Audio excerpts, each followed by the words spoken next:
골다공증으로 걱정하십니까? 혈액 속 칼슘이 매우 부족할 것 같으세요? 골다공증은 혈액 속에는 칼슘이 과잉, 너무 많다 이거죠. 그리고 뼈에는 칼슘이 매우 부족할 때 일어나는 현상입니다. 궁금하시다면 영상을 계속 봐주세요. 여러분 안녕하세요. 반갑습니다. KNL 기능의학TV 김강훈입니다. KNL은 여러분과 가족의 건강을 위해 좋은 정보, 과학적으로 검증된 정보, 이런 것들을 알려드리는 것에 최선을 다하겠습니다. 주변에 널리 알려주시기를 기대합니다. 이번 시간에는 골다공증과 칼슘 관계를 알아보기로 하겠는데요. 흔히 골다공증 그러면 칼슘이 매우 부족하다, 그래서 일어나는 현상, 이렇게 생각을 하기 쉬운데 사실 그것은 반만 맞는 얘기입니다. 그러면 왜 그런지 구체적으로 그 내용을 살펴보기로 하겠습니다. 칼슘은 대부분 뼈에 저장되고 골다공증은 칼슘 부족이 장기간 지속된 결과인데, 그림 왼쪽이 정상뼈, 오른쪽이 골다공증 뼈로서 명확히 뼈 밀도가 낮은 것을 볼 수 있습니다. 그럼 골다공증 생성 이유를 알아보겠습니다.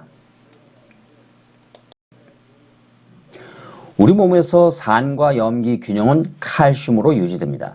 혈액 pH는 7.35에서 7.45를 유지하는데, 혈액 pH가 7.35에 이르지 못하면 산성혈증, 7.45를 넘으면 알칼리 혈증이라 합니다. 하지만 우리가 주로 관심이 산성혈증에 있는데, 그 까닭은 먹는 음식이 산성식품이 많기 때문입니다.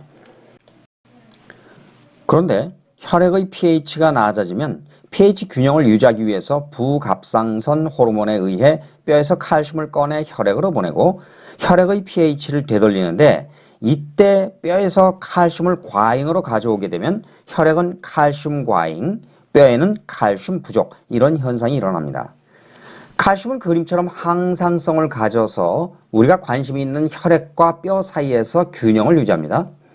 pH가 정상을 되찾으면 칼슘이 뼈로 돌아가야 하는데, 이것을 칼슘의 재배치라고 합니다.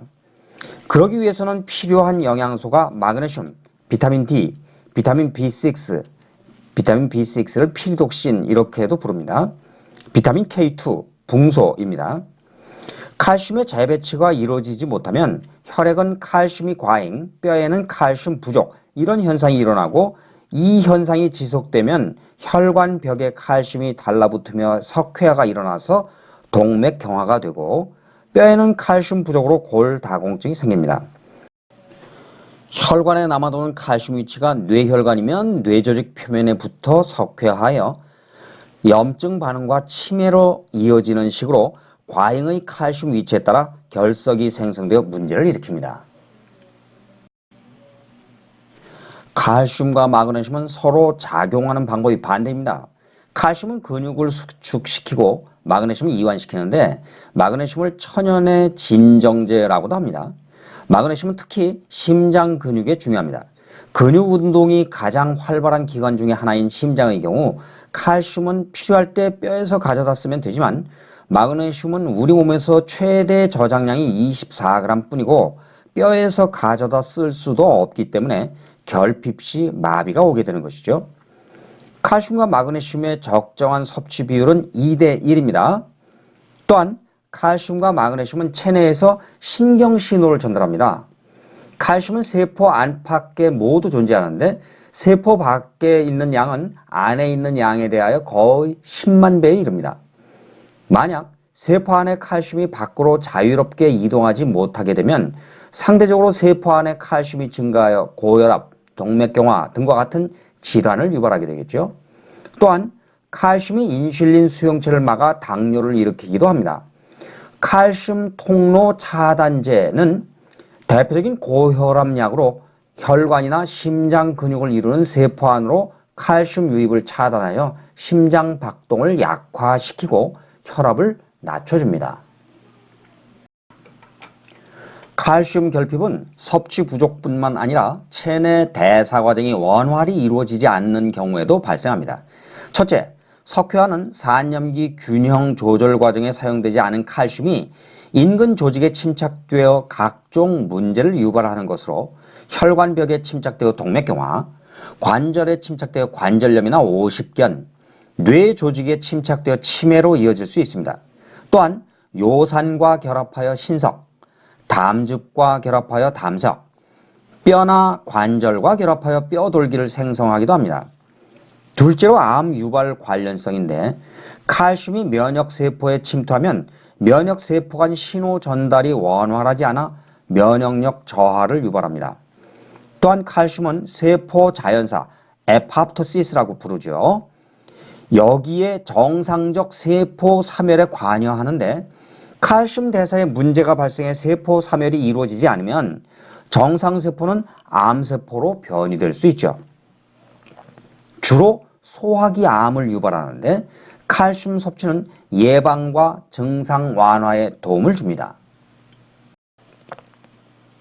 이제까지 골다공증이나 하면 무조건 칼슘 결핍으로 생각해 왔는데 실상을 알고 보면 그렇지만도 않다는 것을 깨닫게 됩니다. 오히려 혈액에서는 칼슘 성분이 과잉이 되어 칼슘과 관련한 많은 질병들을 유발한다는 사실이 놀랍습니다. 가령 담석증이나 신석증이라면 칼슘 석회화 때문이므로 칼슘 과다가 문제인데 사실은 혈액 속 칼슘이 과다인 것이고 뼈에는 칼슘이 부족한 것입니다. 칼슘과 마그네슘의 불균형에서 비롯된 것이므로 오히려 칼슘과 마그네슘 균형을 위해 칼슘 보충이 필요하다는 점을 알아야 하겠습니다.